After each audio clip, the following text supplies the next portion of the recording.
The bullet that killed Lucas Kincaid went clean through his heart, and with it, every dream Lily Kincaid had ever allowed herself to have died too.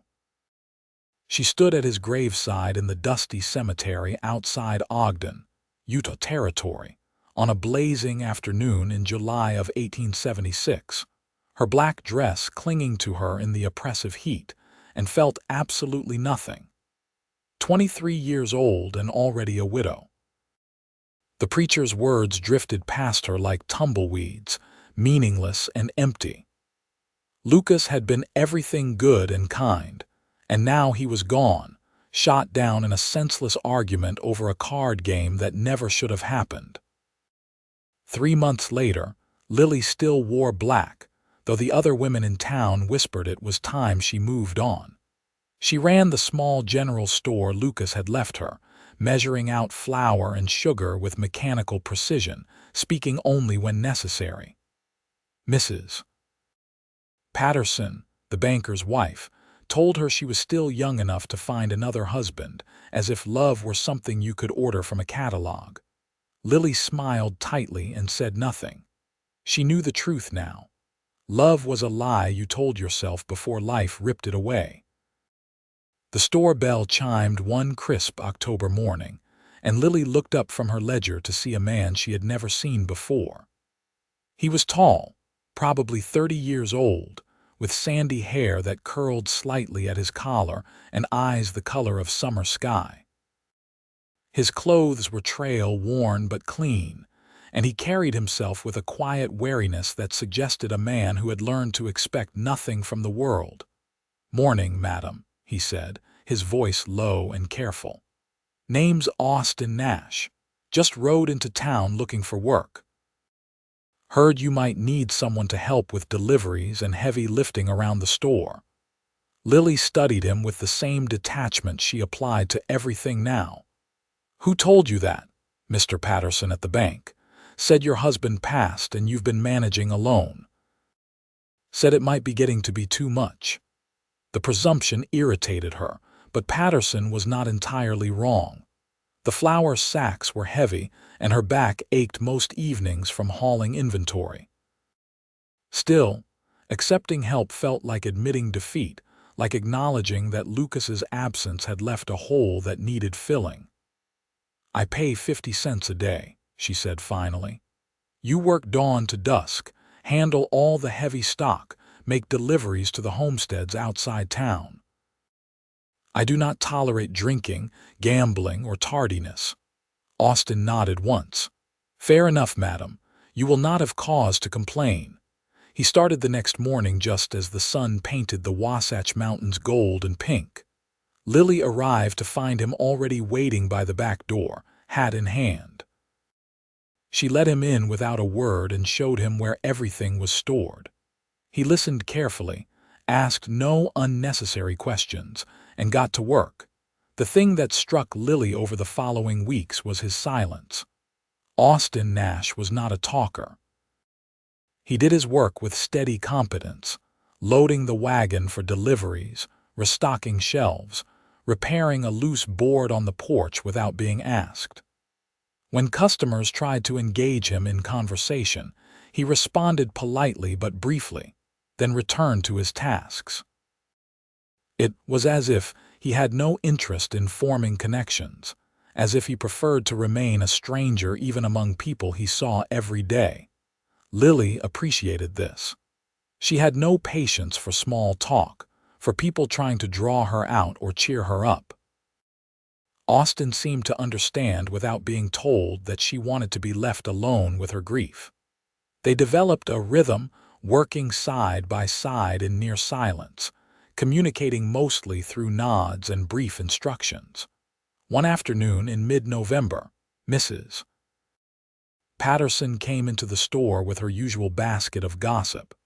"That cowboy you hired is quite mysterious," she said, eyeing a bolt of calico with feigned interest. "Nobody knows a thing about him, where he is from, whether he has family, nothing. Are you certain he is trustworthy?" "He does his work," Lily said flatly. "That is all I require." Still, a young woman alone with a strange man. People talk, dear. Lily's hand stilled on the counter. Let them talk. My reputation died with my husband. I have no energy to spare worrying about what bored housewives think of my choices. Mrs. Patterson's face flushed. She purchased her fabric in stiff silence and left. Lily felt a flicker of something that might have been satisfaction, then returned to numbness.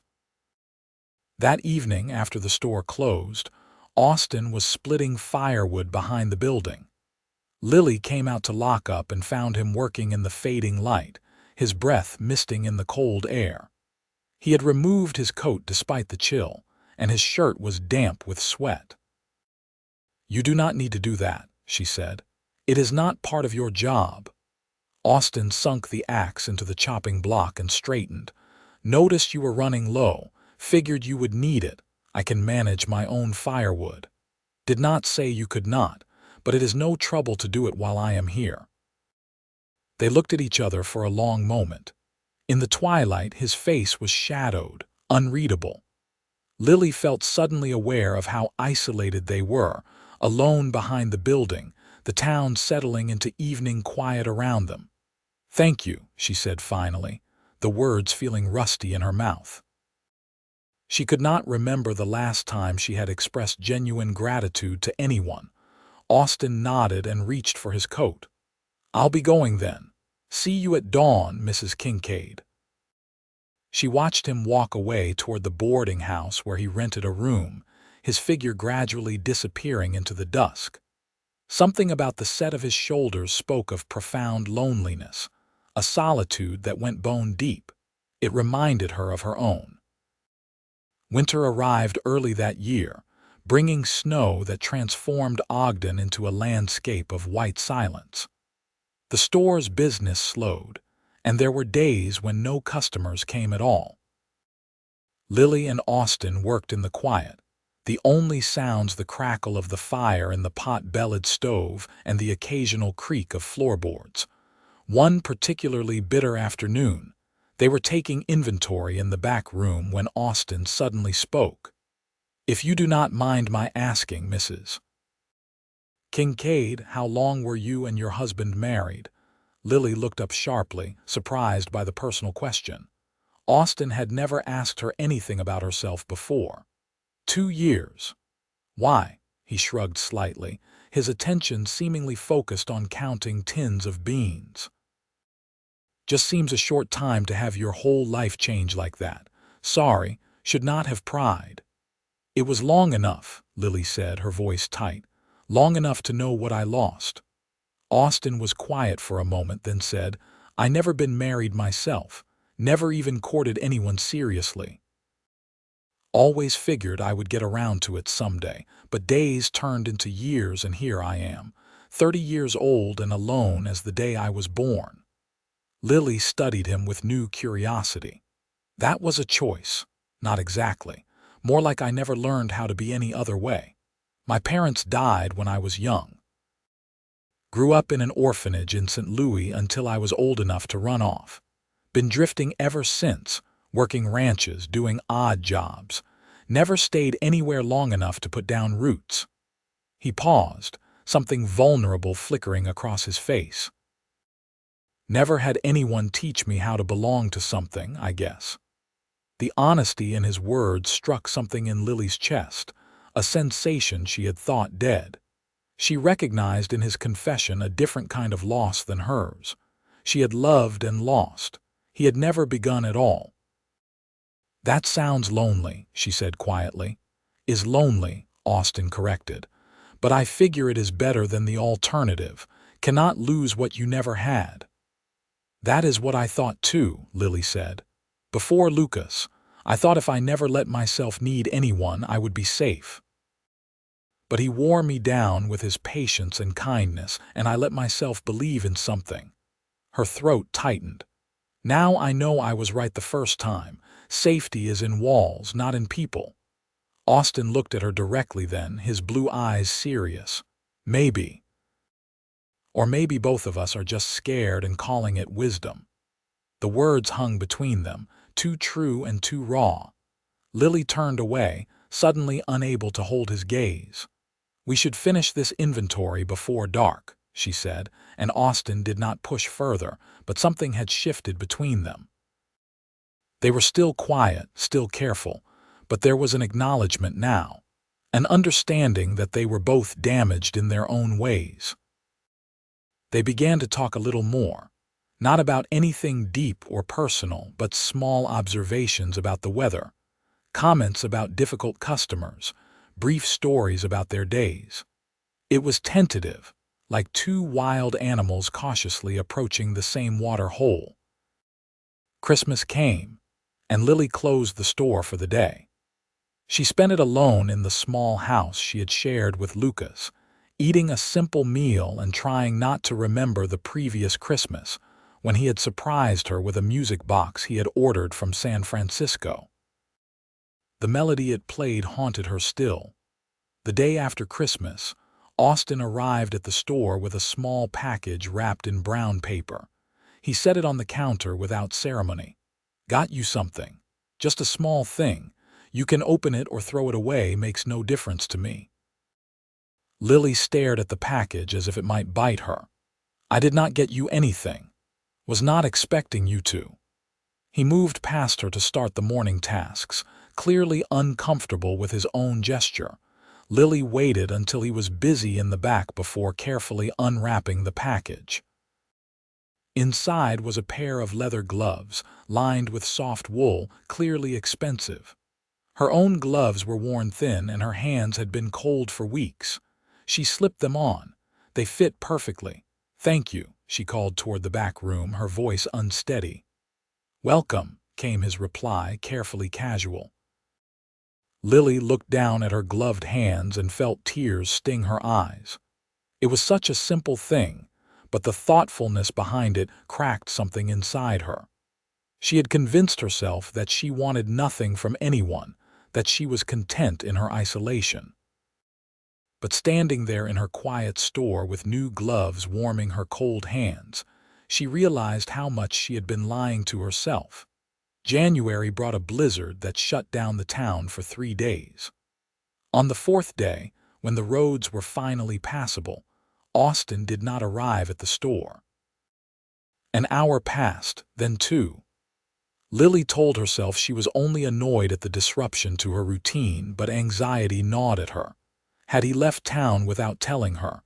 Had something happened? By mid-morning, she could not stand it anymore. She locked the store and made her way to the boarding house, snow crunching under her boots. Mrs. Kelly, who ran the establishment, answered her knock with raised eyebrows. "Looking for Mr. Nash," Lily said. "He did not come to work today. He is here. Been sick since yesterday. Told him he should see the doctor, but he refused." Lily felt her stomach tighten. "What room, Mrs. Kincaid? I do not think it is proper for you to—" "What room?" Mrs. Kelly sighed. "Second floor, third door on the right." Lily climbed the narrow stairs and knocked firmly. No answer. She knocked again, louder. Finally, she heard a weak "come in." The room was small and sparse, containing little more than a bed, a chair, and a washstand. Austin lay in the bed, his face flushed with fever, his hair damp with sweat. He tried to sit up when he saw her, then fell back against the pillow. "Mrs. Kincaid. Sorry, I meant to send word, but I could not. Be quiet," Lily said, crossing to the bed and pressing her hand to his forehead. He was burning up. "How long have you been like this?" "Day or so. Just a fever." "It will pass. Has anyone been checking on you?" "Mrs. Kelly brought water this morning." Lily looked around the cheerless room with its single thin blanket and cold fireplace. Something fierce and protective flared in her chest. "This is unacceptable. Can you walk?" "I think so, but you are coming to my house where I can look after you properly. Do not argue with me." Austin tried to protest, but he was too weak to be convincing.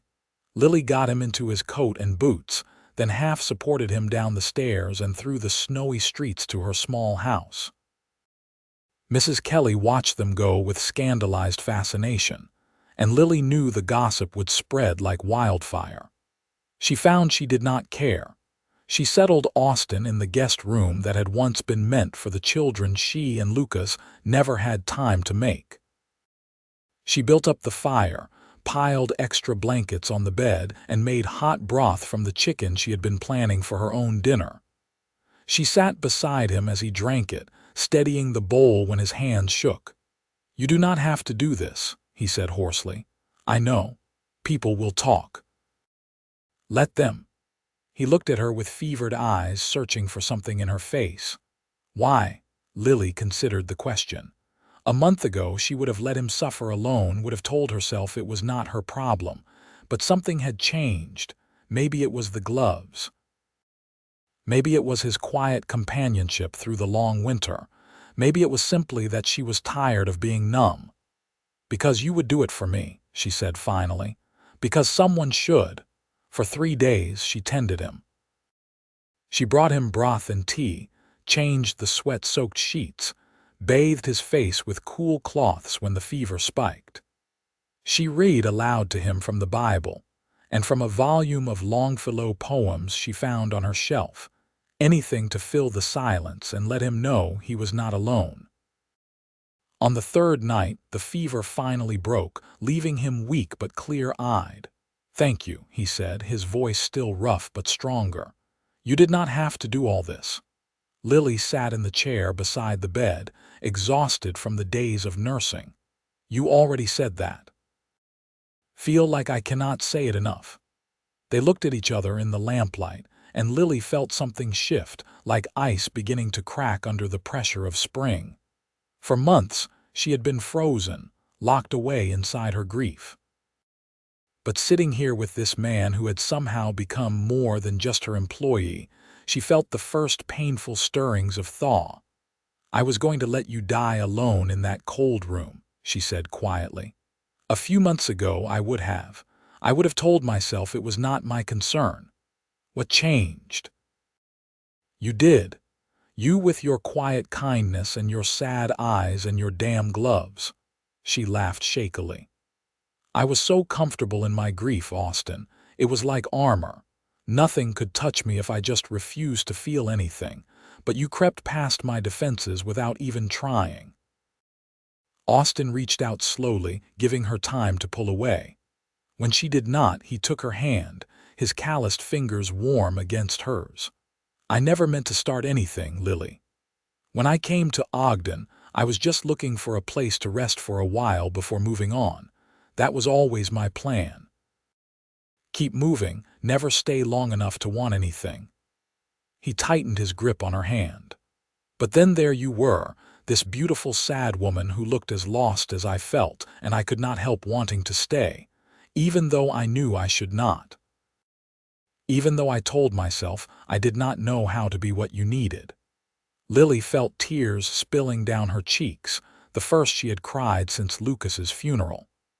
"I do not know if I can do this. I loved him so much, and losing him nearly killed me. I swore I would never let myself hurt like that again." "I know, and I have never loved anyone, never let myself get close enough to try. We are both terrified, just in different ways." "What do we do?" Austin pulled her hand to his chest over his heart. "We could try. Take it slow, see what happens. No promises, no expectations. Just two lonely people trying to figure out if they can be less lonely together." Lily closed her eyes, feeling the steady beat of his heart under her palm. Every instinct screamed at her to pull away, to retreat back into her safe numbness. But she was so tired of being alone, so tired of pretending she did not need anyone. "Okay," she whispered. "We try." By the time Austin was strong enough to return to work, the whole town was buzzing with the scandal of the widow Kincaid nursing a single man in her home for 3 days. Lily walked to the store with her head high, ignoring the stares and whispers. Austin walked beside her, his presence solid and reassuring. The store became their sanctuary. They worked side by side, and gradually, tentatively, they began to lower their walls. Austin told her about his childhood in the orphanage, about the coldness of growing up without love, about the years of drifting and never belonging. Lily spoke about Lucas, about their brief happy marriage, about the terror of loving someone and losing them. "I feel guilty," she admitted one afternoon in February. "Like loving you means forgetting him." "Does not have to be either or," Austin said. "You can love what you had with him and still make room for something new. One does not erase the other." "How did you get so wise about love when you have never experienced it?" He smiled slightly. "Easier to see things clearly when you are on the outside. Now that I am on the inside, I am just as confused as anyone." They were careful with each other, moving slowly. A touch of hands when passing in the stockroom. His coat draped over her shoulders when she got cold. The way he said her name, soft and careful like something precious. The way she saved him the last slice of pie she baked. Spring came to Ogden with a rush of green and the sound of snowmelt rushing down from the mountains. One warm April evening after the store closed, Austin asked Lily to walk with him. They strolled through the quiet streets as the sun set, painting the sky in shades of gold and rose. "I have been thinking," Austin said, "about the future, about what I want." Lily's heart quickened. "And what do you want?" He stopped walking and turned to face her. In the soft evening light, his eyes were very blue and very serious. "I want to stay in Ogden. I want to stop running. I want to wake up every morning knowing I have a place I belong." He took her hands. "I want that place to be with you if you will have me." Lily looked up at him, this man who had come into her life when she thought she was done living. He was not Lucas. He never would be. But he was something entirely his own, something good and steady and real. "I am still scared," she said. "So am I. I do not know if I will ever stop being scared of losing people I love." That is what love is, though, taking that risk anyway. Lily thought about that. About how Austin had spent 30 years avoiding risk, avoiding connection, keeping himself safe through isolation.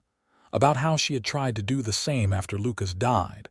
About how miserable they had both been in their safety. "Yes," she said. "Yes, I will have you." Austin cupped her face in his hands and kissed her, gentle and sweet and full of promise. Lily felt something in her chest unfold, like a flower that had been closed tight against winter finally opening to the sun. She was still scared. But she was also, for the first time in almost a year, genuinely happy. They were married in June in a small ceremony at the church, with just a few friends as witnesses. Mrs. Patterson attended, her disapproval of their courtship apparently overcome by her love of weddings. Lily wore a simple blue dress instead of white. It felt right, acknowledging that this was a different kind of beginning, not an erasure of the past but a continuation of her story. That night, in the house that was now theirs, Austin held her carefully, still learning what it meant to be close to another person.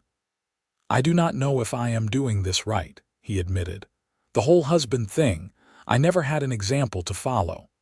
Lily kissed his jaw, his cheek, his temple. "You are doing fine, better than fine. You are exactly what I need." "What is that?" "Someone who understands that love is terrifying, someone who chooses it anyway." They made love slowly, learning each other, both of them fumbling a little because this was new territory for different reasons. Afterward, Lily lay in Austin's arms and felt profoundly grateful. Not for the absence of pain or fear, but for the presence of someone willing to face it alongside her. Life settled into new rhythms. They ran the store together, and Austin proved to have a good head for business. He suggested they expand their inventory to include more farming equipment, since homesteaders in the valley were always in need. The addition brought in new customers and more profit. With the extra money, they were able to make improvements to the house. Austin added a room on the back that could serve as a nursery someday, though they did not speak of it directly. The possibility hung between them, hopeful and frightening in equal measure. One evening in late summer, Lily stood in the new room, imagining what it might look like filled with a crib and baby things. Austin came up behind her and wrapped his arms around her waist. "You have been spending a lot of time in here," he observed. "Just thinking. About." She turned in his arms to face him. "About children, about whether we want them." Austin's expression became complicated. "Do you? I think so. Maybe. Eventually." She touched his face. "What about you? I know you never pictured yourself as a father." "I never pictured myself as a husband either," he said. "But here I am, and it is the best thing I ever did. So maybe I could learn to be a father too, if you wanted, if we both wanted." They talked about it seriously over the following weeks, about the responsibility and the risk and the joy. About how terrifying it was to bring a child into the world when you knew firsthand how much pain that world could contain. About how maybe that was exactly why you did it, to add something good and precious and worth protecting. By October, Lily suspected she was pregnant. By November, the doctor confirmed it. She told Austin on a Sunday afternoon when they were alone in the house, the autumn light streaming through the windows. "Are you sure?" he asked, his face pale. "The doctor is sure. I am about 3 months along. The baby will come in spring." Austin sat down heavily in a chair. "A baby, an actual baby. Are you all right?" He looked up at her, his eyes bright with unshed tears. "I am terrified. Absolutely terrified. I have no idea how to be a father. What if I am terrible at it? What if I do not know how to love it properly?" Lily knelt in front of him and took his hands. "Austin Nash, you are the kindest man I have ever known. You loved me when I was determined not to be loved. You taught yourself how to belong because you wanted to belong to me. You will learn to be a father the same way you learned to be a husband, with patience and care and determination. But what if something happens? What if we lose it or lose you, or then we will face it together," Lily said firmly. "That is what we do. We do not run from hard things anymore. Either of us." Austin pulled her into his arms and held her tight. "I love you so much it scares me sometimes. I know, I love you too, and yes, it is scary, but we are doing it anyway." The pregnancy was not easy. Lily was sick for the first few months, and as winter set in, she found the work at the store increasingly exhausting. Austin hired a young man named Thomas to help with the heavy work, so Lily could rest more. He fussed over her constantly, bringing her tea and making sure she had her feet up, until she finally told him to stop treating her like she was made of glass. "I am growing a human being," she said. "I am the opposite of fragile." Still, she appreciated his concern, even when it was excessive. It was such a change from the isolation of her grief, to have someone care so much about her well-being. To have someone excited about the future they were building together. In March, as the baby's arrival grew imminent, Austin became increasingly nervous. He paced the house at night, checking and rechecking the supplies they had gathered for the birth. He cleaned the nursery 3 times. He drove Lily slightly crazy with his hovering. "You are going to wear a hole in the floor," she told him one evening. "Sorry. I just keep thinking about all the things that could go wrong." Lily took his hand and placed it on her swollen belly. As if on cue, the baby kicked, a strong, assertive thump against his palm. Austin's face transformed with wonder. "That never gets old," he said softly. "The baby is strong." "I am strong. We are going to be fine." "You cannot know that." "No," Lily agreed. "But I can choose to believe it anyway." The baby came on a warm April night, arriving quickly and with a lusty cry that announced her determination to be heard. A daughter, small and perfect, with wisps of dark hair and eyes that would eventually turn the same blue as her father's. Austin held her with shaking hands, looking absolutely terrified. "She is so tiny. What if I drop her?" You will not drop her, Lily said, exhausted but deeply content. You are doing fine. We have not even picked a name. They had discussed many options over the months but never settled on anything. Now, looking at her daughter's face, Lily knew exactly what she wanted. Hope, she said. Her name is Hope. Austin looked at her with understanding. Hope for the future, hope after loss, hope that the risk of loving was worth the potential for pain. Hope Nash, he said, testing the name. Yes, that is perfect. The early weeks were exhausting. Hope proved to be a demanding baby who wanted to eat constantly and sleep rarely. Lily and Austin stumbled through those first months in a haze of sleepless nights and constant worry. But there was joy too, in watching their daughter begin to focus her eyes and track their faces in her first smile, in the way she would settle when Austin sang to her in his rough, unpracticed voice. You are good at this, Lily told him one night, watching him walk the floor with Hope against his shoulder, patting her back rhythmically. I have no idea what I am doing. None of us do, but you are figuring it out, and you love her. That is the important part. By summer, they had found their rhythm as a family. The store continued to thrive, with Thomas proving reliable enough that Lily and Austin could take turns staying home with Hope. The baby grew round and healthy, laughing easily and showing signs of a stubborn, independent streak that reminded Austin of her mother. One evening in July, exactly 2 years after Lucas's death, Lily stood at his grave with Hope in her arms. She had not visited in months, and she felt it was time. I wanted you to meet her, she said quietly to the headstone. Her name is Hope and she is beautiful. I think you would have liked her. She paused, gathering her thoughts. I loved you so much, Lucas. I still do, in a way. You will always be part of my story. But I have a new story now with Austin and Hope, and I am learning that it is okay to have both. To remember you and to move forward. To be grateful for what we had and to embrace what I have now. Hope babbled and reached for a butterfly that danced past. Lily smiled and kissed her daughter's soft hair. Thank you for teaching me how to love in the first place. I could not do this, any of this, if you had not shown me it was possible. She walked back through the cemetery, feeling lighter than she had in years. Austin was waiting by the gate, leaning against the fence in the evening sun.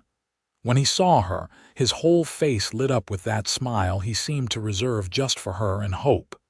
Everything okay? He asked. Yes, everything is good. They walked home together, Austin carrying Hope now, the three of them moving through the warm summer evening like any other family. But they were not quite like any other family. They were built from loss and loneliness, from two people who thought they could never have this, making the conscious choice to try anyway. That night, after Hope was asleep, Lily and Austin sat on their porch watching the stars emerge. The mountains were dark silhouettes against the deepening sky, and the air smelled of sage and summer. You remember when we first met? Lily asked. How miserable we both were. I remember thinking you were the saddest person I had ever seen, and that I understood completely. We have come a long way. Austin pulled her closer, his arm solid around her shoulders. We have. Sometimes I still cannot quite believe this is my life, that I get to have this. Having second thoughts, God no. Opposite of that, I just feel grateful, lucky. Like I stumbled into something I did not know I was allowed to want. Lily understood that feeling. She had spent so long after Lucas died feeling cursed, like happiness was something that happened to other people. Now, sitting here with Austin, their daughter sleeping peacefully inside, she realized that happiness was not something you found or lost. It was something you built, piece by careful piece, even when you were terrified it might all fall apart. I want more, she said suddenly. Austin looked at her questioningly. More what? More of this. More children, more years, more everything. I know that is dangerous to want things, to get attached, but I do not want to live small anymore. I want to live as big as I can for as long as I can." Austin was quiet for a moment, then said, "I never wanted anything until I met you. Now I want it all. I want to watch Hope grow up. I want to give her brothers and sisters. I want to grow old with you and sit on this porch when we are gray and watch our grandchildren play in the yard. I want every single day I can get, even though it scares you, especially because it scares me. Fear means it matters, means I have something to lose." He kissed her temple. "I would rather be terrified and happy than safe and empty." Over the next few years, they built the life they had imagined. Their family grew. A son arrived when Hope was 2, a robust boy they named James, who had his mother's dark hair and his father's quiet determination. Then another daughter 2 years later, Clara, who was sweet and gentle and loved animals with a passion that suggested a future as a veterinarian if such opportunities existed for women by the time she grew up. The store expanded to include a small lumber section, and Austin became known throughout the valley as a fair and honest businessman. Lily took on a role in the community she never would have imagined during her widow days, organizing a lending library and a women's group that supported families in need. She had learned something about survival and rebuilding, and she wanted to share that knowledge with others who were struggling. Sometimes, people would comment on how far she had come since Lucas's death, how remarkable her recovery was. Lily would smile and thank them, but privately she knew it was not about recovery. It was about transformation. She had not gone back to being the person she was before Lucas. That person was gone. She had become someone new, someone forged in loss and reborn in hard-won hope. Austin, too, had changed. The wary, isolated man who came to Ogden looking for temporary work had become a husband, a father, a respected member of the community. He learned to laugh more easily, to trust more deeply, to believe that good things did not always disappear the moment you reached for them, but they both still had their moments of fear. When one of the children ran a high fever, when a fire broke out in a nearby building, and Lily's first thought was of losing everything again. When Austin had to travel to Salt Lake City on business, and Lily lay awake all night terrified he would not return. They learned to talk through these fears, to remind each other that they were strong enough to face whatever came, that they had survived their worst nightmares already and found a way to live anyway. On a crisp October day in 1884, 8 years after they met, Lily and Austin stood in the cemetery again, this time to mark Lucas's grave with a new headstone. The original had cracked during a hard winter, and Lily felt he deserved something more permanent. Their 3 children played among the graves, not in disrespect but with the easy acceptance children have of death before life teaches them to fear it. Hope, now 7, read the names on the headstones aloud, practicing her letters. James chased Clara around a large monument, both of them giggling. "Is this strange?" Austin asked, his hand in Lily's. "Me being here with you for this?" "No," Lily said. "It feels right, all the parts of my life in one place." She ran her fingers over Lucas's name carved into the stone. "I think he would have liked you," she said. "He always wanted me to be happy, to be loved. You gave me that." "You gave it to yourself," Austin said. "I was just lucky enough to be there when you decided to try again." Lily turned to look at him, this man who had become her whole heart without her quite noticing when it happened.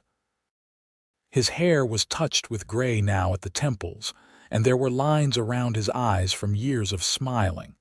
He looked settled, content, like a man who had finally found his place in the world. "We should have another baby," she said impulsively. Austin laughed. "Another one." "Are 3 not enough? I want a full house. I want noise and chaos and so much love we do not know what to do with it all." You realize that is the opposite of the safe, careful life we both tried to live. Yes, that is the point. Austin pulled her close and kissed her, deep and sure, the kind of kiss that still made her heart race even after years of marriage. All right then. One more, but that is it. I am getting too old to chase after little ones. You are 38. You are not ancient. Tell that to my back after carrying James around all afternoon. Their fourth child, a daughter they named Grace, arrived the following summer. She was the easiest of all their babies, content and calm, seeming to know from birth that she was deeply wanted and secure. Hope and James doted on her, and Clara, only 3 herself, took her role as big sister with utmost seriousness. The house was full and loud and messy, exactly what Lily had wanted. There were days when she was so exhausted she could barely see straight, when the demands of 4 children and the store and the household felt overwhelming. But even on those hard days, she never forgot how lucky she was. How easily she could have stayed frozen in her grief, alone and safe and miserable. One evening, when Grace was about 6 months old, Lily sat nursing the baby while watching Austin help Hope with her arithmetic homework. James was building an elaborate structure out of blocks, and Clara was attempting to teach the cat to dance. It was ordinary domestic chaos, nothing special or remarkable, but Lily felt tears prick her eyes because it was perfect. All of it. The noise and the mess and the exhaustion and the love. This was what it meant to be alive. Not to avoid pain, but to embrace joy despite the certainty that pain would come eventually.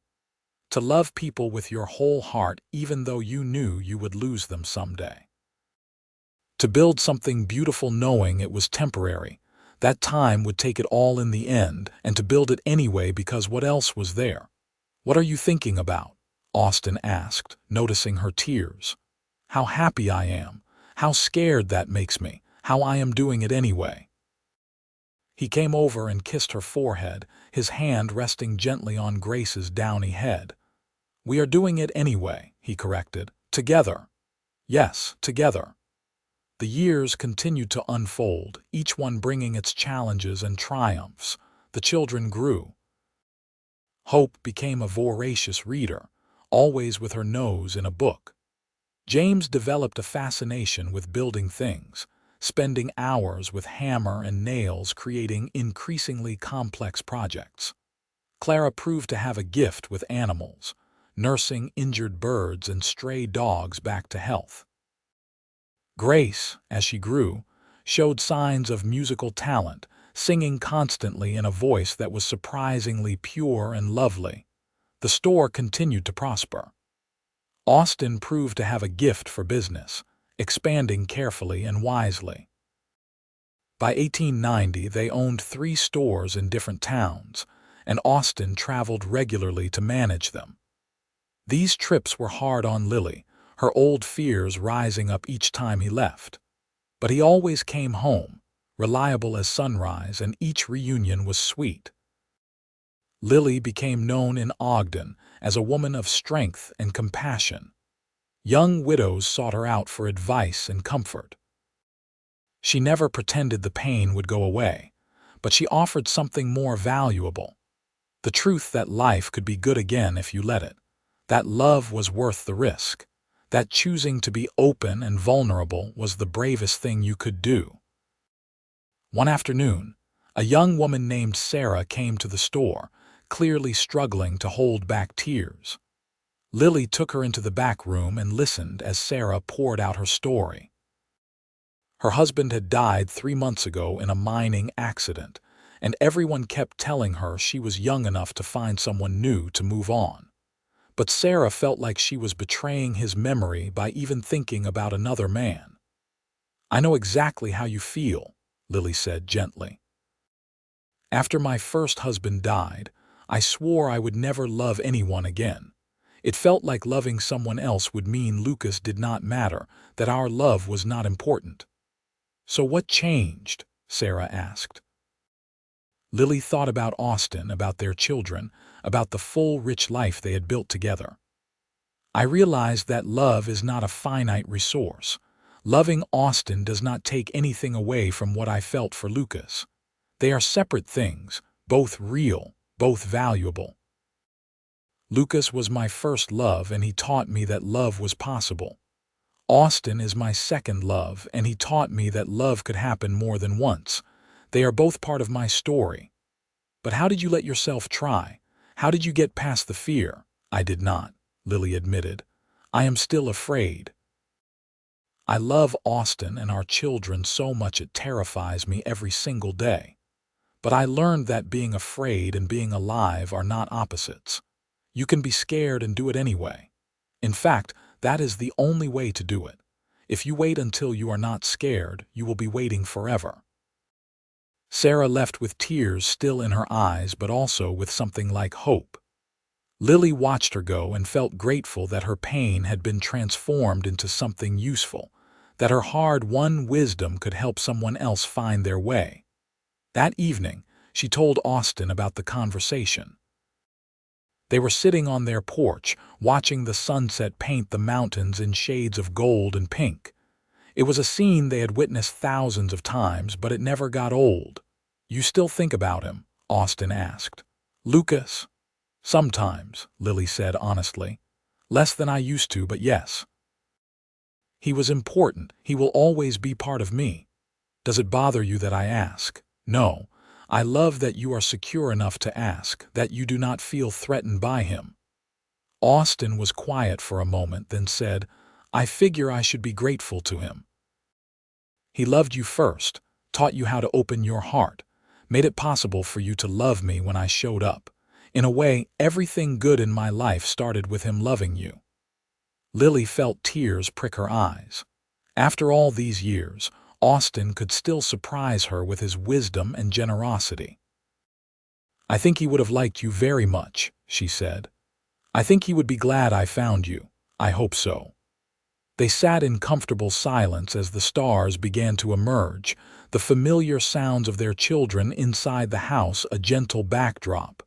This was happiness, Lily thought. Not the absence of pain or fear, but the presence of love and connection and meaning. The willingness to be vulnerable, to risk everything, to choose life even when life could hurt you so badly. By 1895, their children were growing into young adults. Hope was 18 and teaching at the local school. James was 16 and apprenticing with a carpenter in Salt Lake City.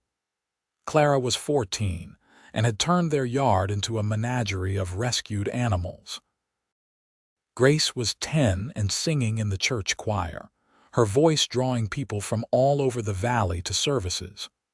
Austin was 49 now, his hair more gray than gold, his face lined with the evidence of years of laughter and worry and love.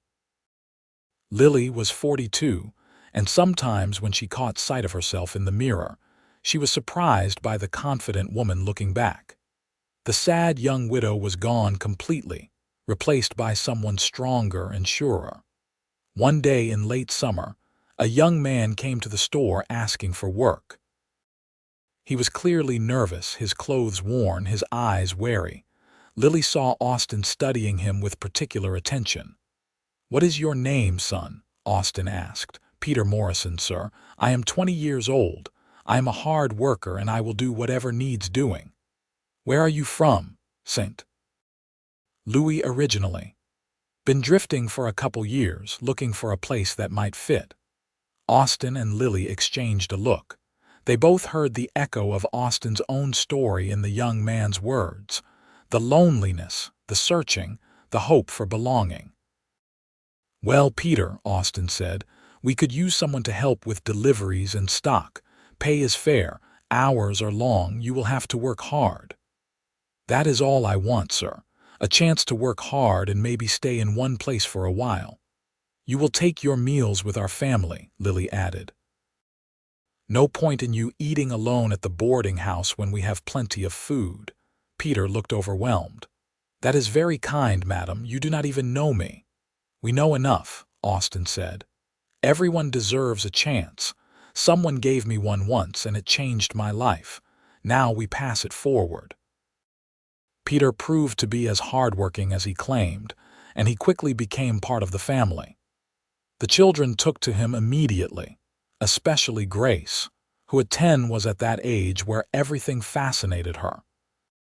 She would pepper Peter with questions while he worked, and he answered patiently, seeming grateful for the attention. Watching them, Lily felt the circle completing. Austin had come to her broken and searching. She had been broken too, in a different way. They had healed each other, built something beautiful from their shared pain. Now they were in a position to help someone else, to offer the same gift they had been given. A place to belong, a chance to start over, the grace of being seen and valued. "We are doing it right," she told Austin that night. "Doing what right, life, love, all of it. We took our pain and we made something good from it. That is all any of us can do." Austin pulled her close, his arms familiar and strong around her. "I love you, Lily Nash. I love you so much I cannot imagine what my life would have been without you." "Lonely," Lily said. "Both our lives would have been lonely, but they are not. They are full and rich and everything I never knew I was allowed to want. Are you happy?" "Terrified and happy," Lily said. "Every single day." The following year brought changes. Hope met a young teacher from Salt Lake City and became engaged. The wedding was planned for spring, and Lily threw herself into preparations with a joy that surprised her. She had thought watching her daughter leave would be devastating, another loss to bear. But instead, she found herself grateful that Hope had found someone to love, someone who looked at her the way Austin looked at Lily, with wonder and devotion and a touch of disbelief at his good fortune. "I used to think love was about holding on tight," Lily told Hope while they sewed her wedding dress. "About refusing to let go because letting go meant losing. But that is not love. That is fear. Real love is being willing to let go when it is time, trusting that the love remains even when the shape of it changes." "Are you sure you are ready for me to leave?" Hope asked. "No," Lily admitted, "but I am doing it anyway. That seems to be the theme of my life." The wedding was beautiful. Hope was radiant in her simple white dress, and her young man, whose name was Daniel, could not stop smiling. Austin walked his daughter down the aisle with tears in his eyes. Later, at the reception, he told Lily, "I never thought I would get to do this. Walk my daughter down the aisle, dance with her at her wedding. It is a miracle." "You have given her a good example," Lily said. "Shown her what real love looks like, patient and kind and willing to do the hard work. She will be fine. So will we." "Yes, so will we." The years continued to pass, each one adding to the rich tapestry of their life together. James married a practical girl named Ruth and started his own carpentry business. Clara never married, choosing instead to open a veterinary practice, one of the first in the territory, shocking everyone with her determination and skill. Grace married a musician and moved to San Francisco, where she pursued a career in opera. By 1905, Austin and Lily were grandparents several times over. Their house was often full of visiting children and grandchildren, the noise and chaos even greater than when their own children were young. Sometimes it was exhausting. Mostly it was wonderful. One quiet evening, when they were alone for once, Austin and Lily sat on their porch watching the sunset. It was a ritual they had maintained for nearly 30 years now, this quiet moment together at day's end. Austin was 60 and had handed over most of the business to James, though he still went into the store most days. Lily was 53 and had finally admitted that her back could not handle long hours on her feet anymore. "You remember when we first met?" Austin asked, his hand clasped in hers. "I think about it sometimes, how sad we both were, how certain I was that I would never be happy again.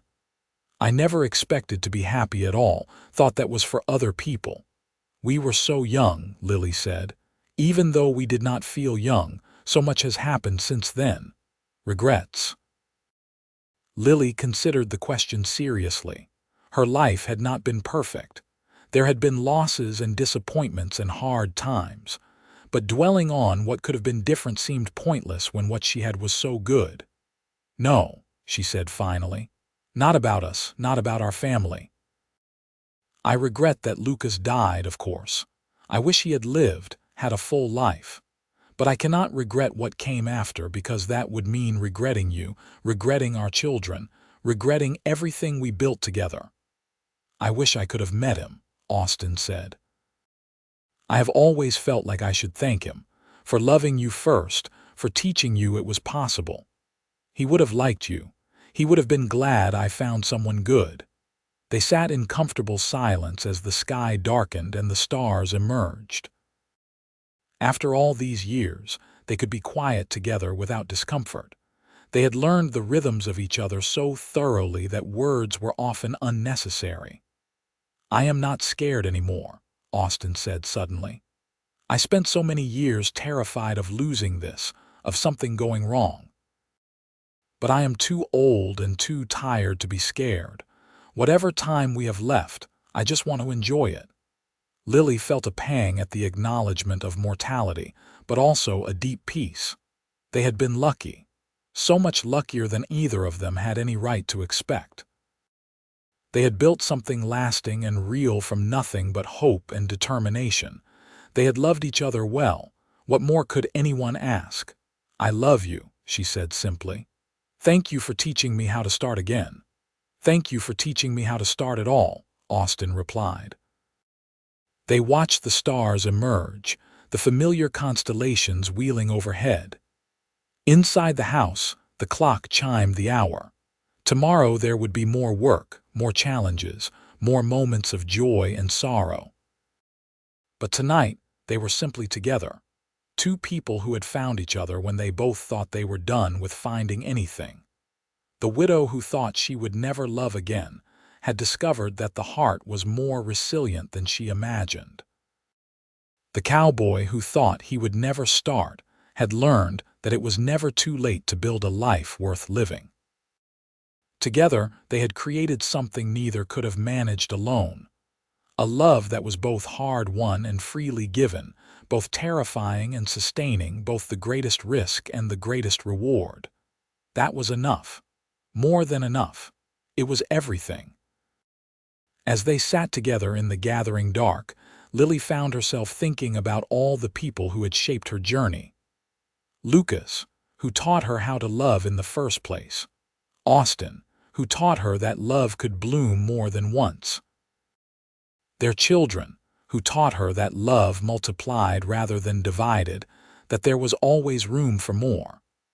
The townspeople who had judged and supported and eventually accepted. Even her own grief, which had threatened to destroy her but ultimately had made her stronger. All of it had led to this moment, this quiet evening on a porch with the man she loved, looking back on a life well lived and forward to whatever time remained. She had survived her worst nightmare and built a new life from the ashes. She had taken the risk of loving again and reaped the rewards. She had been brave when everything in her screamed to retreat. She had chosen life, again and again, even when it seemed easier to simply exist. And sitting here now, with Austin's hand warm in hers and the stars emerging overhead, and the sounds of their grandchildren playing in the yard next door, Lily knew with absolute certainty that it had been worth it. Every terrifying moment, every leap of faith, every time she chose vulnerability over safety, all of it had been worth it. She leaned her head on Austin's shoulder, feeling the steady rise and fall of his breathing. This was what happiness looked like after loss. Not the absence of pain, but the presence of love. Not forgetting what came before, but making peace with it. Not living fearlessly, but living courageously despite the fear. I am glad we tried, she said softly. So am I, Austin replied. Every single day I am glad. They stayed there as the night deepened around them. Two people who had learned the hardest lesson life had to teach, that love was always a risk and always worth taking. That starting over was possible, no matter how broken you felt. That it was never too late to begin, never too soon to try again. The widow and the cowboy, both of them convinced they would never have this, holding each other in the darkness and marveling at the gift they had been given. Not the absence of sorrow, but the presence of joy. Not the avoidance of loss, but the embrace of love despite it. Not safety, but something far more valuable. A life truly lived, fully and deeply and courageously, come what may.